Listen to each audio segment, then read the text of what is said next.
Hello, everybody. How are you? Wow, a packed room today. Yes, ma'am. Last night, the Trump administration faced another example of judicial overreach. Using his full and proper legal authority, President Trump imposed universal tariffs and reciprocal tariffs on Liberation Day to address the extraordinary threat to our national security and economy posed by large and persistent annual U.S. goods trade deficits. The United States has run a trade deficit of goods every year since 1975. In 2024, our trade deficit in goods exceeded $1 trillion. Everybody agrees this is unacceptable. President Trump is delivering on his promise to fix this problem, and he has taken a long overdue and much needed bold stance for American workers after decades of our manufacturing base being hollowed out. The president's rationale for imposing these powerful tariffs was legally sound and grounded in common sense. President Trump correctly believes that America cannot function safely long-term if we are unable to scale advanced domestic manufacturing capacity, have our own secure critical supply chains, and our defense industrial base is dependent on foreign adversaries. Three judges of the U.S. Court of International Trade disagreed and brazenly abused their judicial power to usurp the authority of President Trump to stop him from carrying out the mandate that the American people gave him.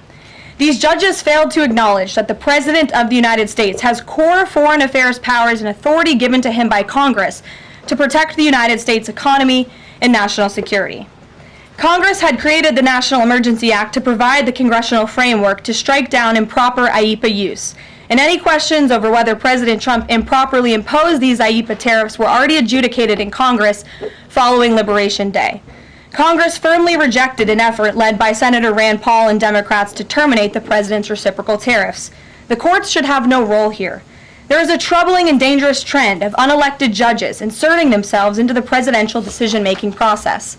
America cannot function if President Trump, or any other president for that matter, has their sensitive diplomatic or trade negotiations railroaded by activist judges. President Trump is in the process of rebalancing America's trading agreements with the entire world, bringing tens of billions of dollars in tariff revenues to our country, and finally ending the United States of America from being ripped off. These judges are threatening to undermine the credibility of the United States on the world stage. The administration has already filed an emergency motion for a stay pending appeal and an immediate administrative stay to strike down this egregious decision.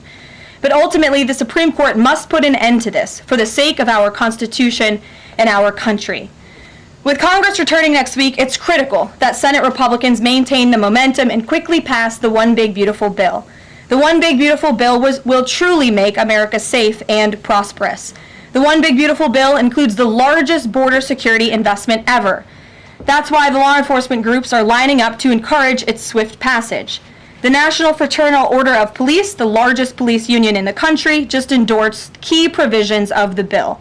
The FOP president announced their strong support, saying the One Big Beautiful Bill Act is more than legislation. It is a promise kept to the public safety officers across the country and a bold step toward an economy that respects, rewards, and uplifts the people who keep it safe. And the National Border Patrol Council, which represents nearly 20,000 Border Patrol agents, hailed the legislation as well. The group's president said this legislation provides a once-in-a-generation investment in the border security of our great country and will make America safer. The One Big Beautiful Bill will guarantee we can permanently have the safest, strongest, and most secure immigration system in American history. I also want to take the opportunity to debunk some false claims that have been circulating in the press about this bill. The blatantly wrong claim that the One Big Beautiful Bill increases the deficit is based on the Congressional Budget Office and other scorekeepers who use shoddy assumptions and have historically been terrible at forecasting across Democrat and Republican administrations alike. For example, just before Congress enacted the original Trump tax cuts at the end of 2017, the same CBO projected that growth would average a mere 1.9% over the next 10 years. However, by 2019, actual growth had surged to 3.4% once the Trump tax cuts went into effect, exceeding the CBO forecast by nearly 2 full percentage points. The CBO's latest forecast makes the same anemic growth assumptions as they did in 2017, missing the impact of the One Big Beautiful Bill. The CBO assumes long-term GDP growth of an anemic 1.8%, and that is absurd. The American economy is going to boom like never before after the One Big Beautiful Bill is passed. The largest middle-class tax cut in history, massive deregulation, and the most aggressive domestic energy exploration ever will fuel small businesses, further boost private investment, increase workers' wages, and supercharge economic growth. The Council of Economic Advisors has factored in the effects of all these pro-growth policies and estimated in their own analysis that growth will average 3% in the long run after the One Big Beautiful Bill is passed, which is nearly double the ridiculous CBO projection. This higher growth would result in $4.1 trillion in additional revenue over the next 10 years. Between the common sense spending reforms contained in the One Big Beautiful Bill and the robust economic growth that will be generated as a result of it, there will be no increase to the deficit. The same analysis from the CEA shows just how this historic package will unleash prosperity and ignite a blue-collar boom across America. But if the radical Democrats get their way and the One Big Beautiful Bill does not pass, Americans will face a whopping $4 trillion tax hike. This is unacceptable to President Trump. President Trump will not allow Democrats to massively raise Americans' taxes. Senate Republicans must get this bill passed. The failure is not an option. The American people are counting on Republicans to deliver. In other news, despite all the doom casting from the media, Americans are growing more and more optimistic about the economy under this president. Consumer confidence surged in May with the biggest monthly jump in 4 years, smashing expectations. According to the release from the Consumer Confidence Index, the increase in confidence was broad-based across all age groups, income groups, and political affiliations. Our country is clearly heading in the right direction under President Trump's bold leadership. For the first time in history of Rasmussen polling, a majority of Americans believe the country is on the right track. It's unsurprising because the president is fulfilling the promises he made to the American people. Here in our new media seat today, we have the editor-in-chief of The Federalist, Molly Hemingway. The Federalist is led by Molly and Sean Davis and provides fearless journalism and coverage of politics and culture to millions of readers all over the world. Thank you for being here, Molly, and why don't you please kick us off? Thank you, Karoline. Thank you. In the first Trump administration, there was an effort to stymie the agenda of Trump through the Russia collusion hoax perpetuated by many people in the media, including some people seated here, or the media outlets they represent, and other Democrats as well. The second Trump administration, to reference what you said at the beginning, seems to be subject to an effort to stymie the agenda using rogue lower court judges. You mentioned that the Supreme Court could and should do something to rein in these lower court judges. Also, Congress could do something about it, but they don't seem terribly interested in it. It also seems there's not much of an actual coordinated effort from this White House to take and tackle this effort from judges, Democrats and other people using these judges to stymie the agenda. Is there an actual effort by this White House to tackle this issue in a comprehensive way, and if so, what is it? There is an effort by this administration to tackle these rogue judges and the injunctions and the blockades that we have faced in our broken judicial system in every case. I mean, we have seen time and time again these lower district court judges ruling against this administration and the president's basic executive authority and powers. And this administration is fighting every single one of those battles in court, including already the block that came down from the tariff court, the IEPA court last night. And as on my way out here to the briefing room, I understand that there was another district court judge right here in Washington, D.C., who ruled against the president's tariff power. And I will get to the heart of your question, and I'm glad that we are addressing this in the room today, because nationwide injunctions ordered against the first Trump administration, Trump 1.0, account for more than half of the injunctions issued in this country since 1963. And President Trump had more injunctions in one full month of office in February than Joe Biden had in 3 years. And let me roll through some of these radical injunctions to paint the picture for the American people at home. These are not just talking points. These are real judges in the court of law who are trying to block the president's power and the policies that he was elected to enact. For example, a court ordered the Trump administration to return already deported terrorist aliens back to the United States. A court has ruled the Trump administration can't even temporarily pause our refugee programs. Courts prohibited the Trump administration from eliminating federal funding for child transgender surgery and mutilation, a practice that the American people overwhelmingly reject. A court also held that the Trump administration could not ban people experiencing gender dysphoria or mental health issues from serving in the military. Ridiculous. Courts prohibited the removal of transgender women from women's prisons despite potential physical harm to real women in those prisons, biological women. A Northern District of California judge issued an absurd ruling that the president cannot fire people within the executive branch without Congress passing a bill, even though Congress has expressly authorized the president through the Office of Personnel Management to authorize reductions in force across agencies.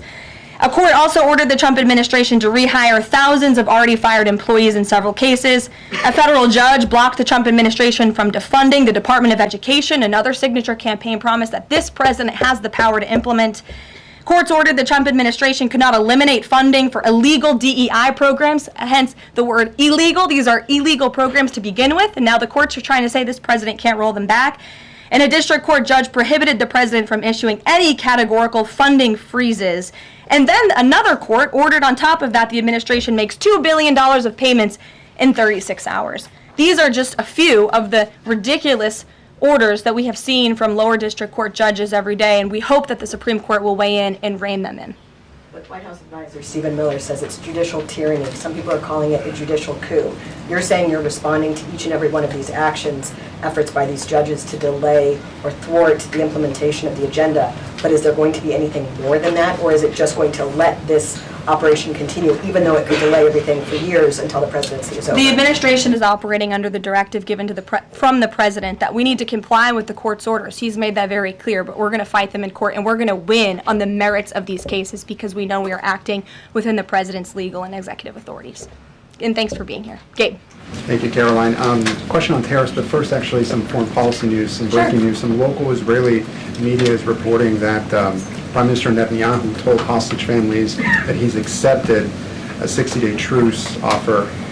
So can you confirm, have Israel and Hamas agreed to a truce? I can confirm that Special Envoy Witkoff and the president submitted a ceasefire proposal to Hamas that Israel backed and supported. Israel signed off on this proposal before it was sent to Hamas. I can also confirm that those discussions are continuing, and we hope that a ceasefire in Gaza will take place so we can return all of the hostages home, and that's been a priority from this administration from the beginning. I won't comment further as we are in the midst of this right now. So to be clear, you don't know if Hamas has accepted it yet? Not to my knowledge, but certainly if that becomes the case and this ceasefire goes into effect, you'll hear it directly from myself, the president, or Special Envoy Witkoff. On tariffs, Kevin Hassett earlier this morning, he brushed off a legal ruling and called it a hiccup, and he said that trade deal negotiations would continue. Why would other countries continue these trade deal negotiations given the ruling? Because other countries around the world have faith in the negotiator-in-chief, President Donald J. Trump. And they also probably see how ridiculous this ruling is, and they understand that the administration is going to win, and we intend to win. We already filed an emergency appeal. We expect to fight this battle all the way to the Supreme Court. These other countries should also know, and they do know, that the president reserves other tariff authorities, Section 232, for example, to ensure that America's interests are being restored around the world. But I can confirm that our ambassador for trade, Jamison Greer, already heard from countries around the world this morning who said they intend to continue with these negotiations. Peter. Thank you, Karoline. So many of the president's plans right now are being blocked by courts. If the courts are going to be the ones who are shaping policy, does the president wish he would have just become a judge instead? I think the president would take this job over being a judge, and certainly the president is acting within his authority. He wishes judges would do the same. But so the courts are basically telling you guys they think that the White House's policies, the president's policies, are in some way against the law. So why can't President Trump ask the Republicans that control the House and the Republicans that control the Senate just to make a new law? Well, these laws have already been granted to the president by the Constitution and by laws that have been previously passed. I'll give you another example. For instance, we've been blocked in court for the revocation of visas from individuals who have the privilege of studying in the United States of America. Secretary of State Rubio has simply used his authority to revoke those visas, to revoke that privilege, and we've seen the courts try to block that. So if these judges want to be the Secretary of State or they want to be the president, they can run for office themselves. It should be the other way around. But all of the actions the president has taken rely on legal authorities that have already been granted to him by our nation's existing laws. And on a different topic, there are some folks in President Biden's inner circle, who are now in talks with Republicans in Congress to give interviews about how they may have handled President Biden's decline. Is the president satisfied with aides only sitting for these transcribed interviews, or would he also like to see some kind of testimony from the former First Lady, Dr. Biden? I think, frankly, the former First Lady should certainly speak up about what she saw in regards to her husband and when she saw it and what she knew. Because I think anybody looking, again, at the videos and photo evidence of Joe Biden with your own eyes and a little bit of common sense can see this was a clear cover-up. And Jill Biden was certainly complicit in that cover-up. There's documentation, video evidence of her clearly shielding her husband away from the cameras. They were just on The View last week. She was saying everything is fine. She's still lying to the American people. She still thinks the American public are so stupid that they're going to believe her lies. And frankly, it's insulting, and she needs to answer for it. Ouija. Thank you, Caroline. President Trump was asked what he thought about Elon Musk's claim that the big, beautiful bill increases the budget deficit and undermines the work of DOJ. And the president didn't actually comment on those remarks. He just talked about the need to support the bill. So what does the president think about what Elon Musk said? Well, the president is very proud of the one big beautiful bill, and he wants to see it pass. He wants the Senate to get to work on it and send it to his desk as quickly as possible. Of course, as you know, Elon Musk announced last night his departure as an official special government employee from the Trump administration. We thank him for his service. We thank him for getting DOJ off of the ground, and the efforts to cut waste, fraud, and abuse will continue. So he doesn't have any comment about Musk saying it adds to the deficit and it undermines all his work? The president commented on this. I commented on it. I told you that this bill saves $1.6 trillion according to the Council of Economic Advisors and the analyses that the president believes in. So he gave a comment. I gave a comment. Just because you don't like that comment doesn't mean it's not a comment. Rachel. Thanks, Caroline. Back on trade, I know you said the White House is going to fight this ruling in court. Is the administration actively reviewing other avenues, other options to carry out the president's trade policy? The president's trade policy will continue. We will comply with the court orders, but yes, the president has other legal authorities where he can implement tariffs. However, it does not dispute the fact that the president was right to declare a national emergency when it came to fentanyl and when it came to our crippling deficits and the lack of critical supply chains here at home. That is the reasoning for the president's tariffs. And the court didn't dispute those facts, by the way. And there have been other courts that have reaffirmed the president's position. In fact, a ruling in federal court earlier this month shows that the administration is in the right, said we will win on appeal. A federal district judge in Florida ruled that IEEPA, in fact, does grant the president the authority to unilaterally impose tariffs. And 20 years ago, I will add, they are not a court, the New York Times editorial board responded to the January 2005 trade deficit of $58.3 billion by writing an editorial entitled Dangerous Deficits. And since then, our trade deficit has more than doubled. The U.S. trade deficit in January totaled a whopping $131.4 billion. So people on both sides of the aisle, pundits, lawyers, legal scholars, politicians have all agreed that it is a national emergency, our trade deficits and our lack of critical supply chains here at home. It's just President Trump was the first president to actually act on it to restore that wealth and that prosperity to the United States of America. And it's very unfortunate that the courts are now blocking his attempts to do that. Has the administration then reached the point where you are actually asking your economic advisors to start reviewing other avenues to implement the president's trade policy, or do you want to just see this legal process take place for now? We can walk and chew gum at the same time. We are doing both. Josh. The Fed says that the president met with the Fed chair earlier today. I'm wondering if you can give us any readout of that meeting. The Fed also says that they discussed the economy. I imagine the president might have shared views on rates as well, but what can you share? I can share with you that we saw, the president and I both saw the statement that the Fed put out after the meeting. That statement is correct. However, the president did say that he believes the Fed chair is making a mistake by not lowering interest rates, which is putting us at an economic disadvantage to China and other countries. And the president's been very vocal about that, both publicly and now I can reveal privately as well. Did he speak at all about his plans for that position, but whether he would seek to move Jay Powell out of that position or keep him in until his term ends? No. Okay. Kristen. Very quickly on the tariff question, you mentioned Section 232 earlier.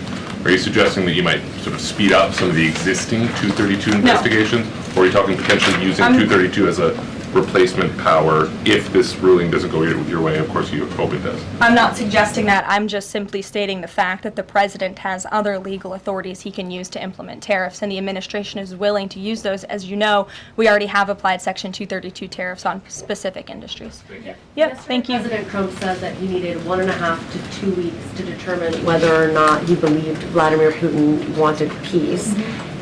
He has been in office now for 4 months. What does he believe is going to happen in the next 1.5 to 2 weeks that would change his opinion? Well, it is my understanding and it is our hope that Russia and Ukraine will engage in direct talks and negotiations next week in Istanbul, and we believe that meeting is going to take place, and that is a meeting the president encouraged and urged for these two sides to come together and negotiate directly. And the president has been clear from the very beginning of this conflict that he wants to see this conflict solved on the negotiating table, not on the battlefield, and he's told that to both leaders, again, both publicly and privately. So hopefully next week it will move the ball forward in this. Is going to participate in those conversations? We will let you know if the president plans to send a representative. I'm not tracking that at this time. Kelly, in the back. Thanks, Caroline. Sure. I wanted to just clarify once and for all the Qatari jet, the sale, or the gift, because the Qatari government is asking the U.S. to clarify that the jet's pending transfer was initiated by the Trump administration. So is this something that the White House is going to do? The amount of questions we've received, and we've been incredibly clear, and I have answered this, the president has answered this, the Department of Defense has answered this. This is a government-to-government gift transfer from the Qataris to the Department of Defense, to the United States Air Force. It is now in their hands, and for further details on where that stands, I would defer you to the Department of Defense and the United States Air Force. I have nothing more for you on that. Deanna. Thanks, Caroline. 2 questions, one on Big Beautiful Bill, one on immigration. Sure. Yesterday, Trump said, we will be negotiating that bill, and I'm not happy about certain aspects of it, but I'm thrilled by other aspects of it. Wondering if you could, share any specifics on that. And in immigration, do you know how many illegal migrants have taken Trump's voucher program so far and have deported themselves? I believe it's in the thousands of those who have chosen the easier route of self-deportation, and we certainly encourage all illegal aliens who are present within our homeland to take that option. It's a much more pleasant option than being deported, and we will deport you if you're here illegally. That's our intention. As for the first question, what the president was speaking about is how this is a great bill. However, it has come as a result of a hard negotiation. It's difficult to get things done on Capitol Hill, but thanks to President Trump, this bill is moving in the right direction, and thanks to House Republicans and the leadership over there as well, who did a great job mediating both sides of the caucus to move this bill to the Senate. And now the president, again, has told his friends on the Senate side and is already engaged in those conversations to get that bill back to his desk as soon as possible. Sure. Has this administration been briefed about the incident that happened in Gaza on Tuesday during the rollout of the Gaza Humanitarian Foundation distribution of aid to Palestinians there? And should there be a ceasefire, will this administration continue to rely on this foundation for the distribution of aid to civilians? Are you referring, what incident are you referring to? Tuesday, when the aid was rolled out to Gaza for the first time in many months, and meals and food was given to hungry people, thanks to President Trump. Yes, we were briefed on that plan. The president was the reason that aid went into Gaza, and he got the Israelis to support that plan. And I would add that the previous administration rejected such a plan to ensure that these starving and devastated people in the Gaza Strip were given humanitarian aid and assistance. And it was the previous administration that tried to build this pier, if you all remember it. It was brought to my attention this morning, and I thought that's a good point. Why don't I bring that up? Because there's been so much criticism. In fact, it was on the front page of a newspaper this morning about the criticism for this president having a humanitarian heart and giving people badly needed food and supplies. Nobody wanted to talk about how the previous administration failed in that endeavor. They built this pier that cost $230 million. It lasted about 20 days, and more than 60 U.S. service members were injured. As a part of this floating aid pier that did nothing for the people of Gaza. The president is opening up his humanitarian heart to get aid into the region, while his team simultaneously negotiates a ceasefire and the return of all hostages. We are moving the ball forward in a positive direction for all people. The president wants to see peace for all people. Jasmine. Thanks so much, Caroline. A notice investigation found that the Hallmark Maha Commission report that was released last week cites studies that appear to not exist. We know that because in part we reached out to some of the listed authors who said that they didn't write the studies cited. So I want to ask, does the White House have confidence that the information coming from HHS can be trusted? Yes, we have complete confidence in Secretary Kennedy and his team at HHS. I understand there were some formatting issues with the Maha report that are being addressed, and the report will be updated, but it does not negate the substance of the report, which, as you know, is one of the most transformative health reports that has ever been released by the federal government and is backed on good science that has never been recognized by the federal government. And a quick follow-up, can you talk about what tools or research goes into production of these kinds of reports? For instance, is it AI that's used to put together these reports now? I can't speak to that. I would defer you to the Department of Health and Human Services. What I know is just what I told you. Lindsay. Thank you, Caroline. Many small businesses that we've talked to since the tariffs have been in place have said what would really help them is a long-term plan so that they can catch up. In light of what's happened now, this trade war with the courts, how will that impact this 90-day window? Will you guys be adjusting that? And how can you help relieve some of these small businesses? Well, I would say nobody understands the needs of business owners, and nobody has the backs of our small business community more than President Donald J. Trump. He believes, I've heard him talk about this with small business owners himself, that small businesses are truly the backbone of our American economy. And that's why the president is supporting the One Big Beautiful Bill. So for those you spoke to who are asking for a long-term plan, big tax cuts are coming their way. No tax on tips, no tax on overtime for their workers, more money in their pockets. Their bottom lines will be larger. They can pay their people more. Wages are going to go up. Inflation will continue to come down. We've already seen energy prices plummeting as a result of this president's economic and energy agenda that he has been implementing across the federal government, reducing burdensome regulation. All of that is good news for small business owners across the country. That's why they strongly support the president, and that's the Trump economic plan that is underway. And again, you're emphasizing, I believe, the need to pass the One Big Beautiful Bill, and the president wants to see that happen. Sure. Will you still work within that 90-day window for these trade negotiations? Does that still stand? Again, as far as we're concerned, our trade agenda is moving forward, and we've already heard from countries around the world today who will continue to negotiate in good faith with the United States so we can cut good trade deals on behalf of the American people, and we fully expect to win this case in court. Sure. On Golden Dome, the president put out this number of $61 billion. How did he arrive at that? Is that the number it will cost to protect Canada, and is it negotiable, or where did it come from? I can certainly ask the president, and I can check in with our research team, and we'll get you the facts on that number. But the Golden Dome is certainly a significant investment in our nation's national security and homeland security to protect Americans, all of you in this room, from future threats. Any readout on, have the Canadians been talking in good faith about paying to be in it? I know they expressed some interest. Well, the president has certainly expressed to the Canadians how we are essentially subsidizing their national defense. He brought it up in his meeting with their new leader here, and as you know, we'll be traveling to Canada next month for the G7, so I expect that topic of discussion to come up on that trip as well. Sure. Hi, thanks, Caroline. There was a May Day USA rally in Seattle that happened over the weekend that developed into some protests and riots. The Seattle Mayor Harrell said that it was a far-right rally held here to provoke a reaction by promoting beliefs that are inherently opposed to our city's values, which he defined as LGBT values. I know the FBI is looking into this, but has the president reached out to the mayor at all, asked him to apologize for this, and is this something that the administration would consider an example of anti-Christian bias? I'm not aware of that case. I know the FBI is looking into it, but I'm not aware of any phone calls the president may or may not have made to the mayor of that city. And then on Doge, we know that Elon Musk is leaving. Do you have an updated leadership structure for who is leading the group? Is Russ Vought involved? And what is its new mission now, if any?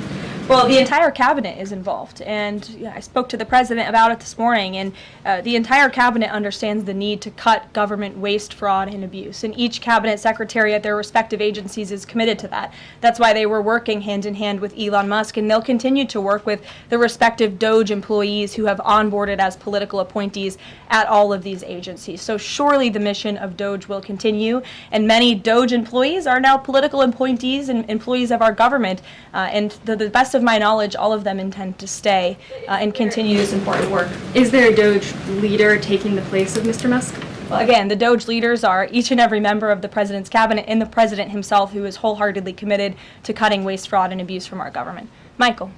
Thank you, Caroline. There's conflicting reports out of the Middle East right now. Saudi television network Al Arabia is saying that Israel and Hamas have agreed to a 60-day ceasefire. Sources with Hamas are saying that has not been agreed to. If and when that does happen, will we expect to hear something from President Trump announcing that? As I said earlier, yes, indeed.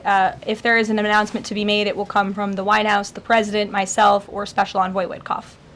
Caroline, one big beautiful bill. The president says he's not happy with all aspects of it. What changes would he like to see be made? And can this bill be both big and beautiful? It is a one big beautiful bill, as the name rings true, and the president, as I said, is currently working with his friends in the Senate who have some recommendations for the bill. Those negotiations and discussions are continuing, but the president's ultimate priority is to get this bill back to his desk for signature. And the president's priorities in this bill are non-negotiable in terms of the tax priorities he wants to see and the large tax cuts in the border investments that are currently in this bill. He is not going to allow them to go away for the American people. Sure, go ahead. Yes, I wanted to ask you about, has the president spoken to any of these foreign leaders about these agreements that have been reached, specifically the case of the United Kingdom that already has an agreement in place after this decision of the court in New York? Has the president talked to foreign leaders about what? About the court decision in New York. Which court decision in New York? The trade court. Oh, the trade court decision. He did speak to the leader of Japan this morning, and he said that was a very good call and a good discussion. And as I said, the president's cabinet, Secretary Lutnick, Secretary Bessent, and Ambassador Jameson Greer have all been in touch with their counterparts in countries around the world to let them know the United States will still be at the negotiating table, and we still expect countries around the world to treat us fairly. Again, I will just close by saying that how ridiculous it is that we have been ripped off, our middle class has been hollowed out, our manufacturing base has left and gone overseas, jobs have been offshored, and now no court did anything about that. No court did anything about hundreds of thousands of people being put out of work, about thousands of factories being closed down, about our deficits going to dangerous levels, as the New York Times has said. But now a court is trying to stop a president from trying to correct those wrongs of the past. And this administration will continue to do that. It's a promise the president made to the American people, and it's a promise they elected him on. We will win this battle in court, and the president will implement his America First trade policies. Thank you, everyone.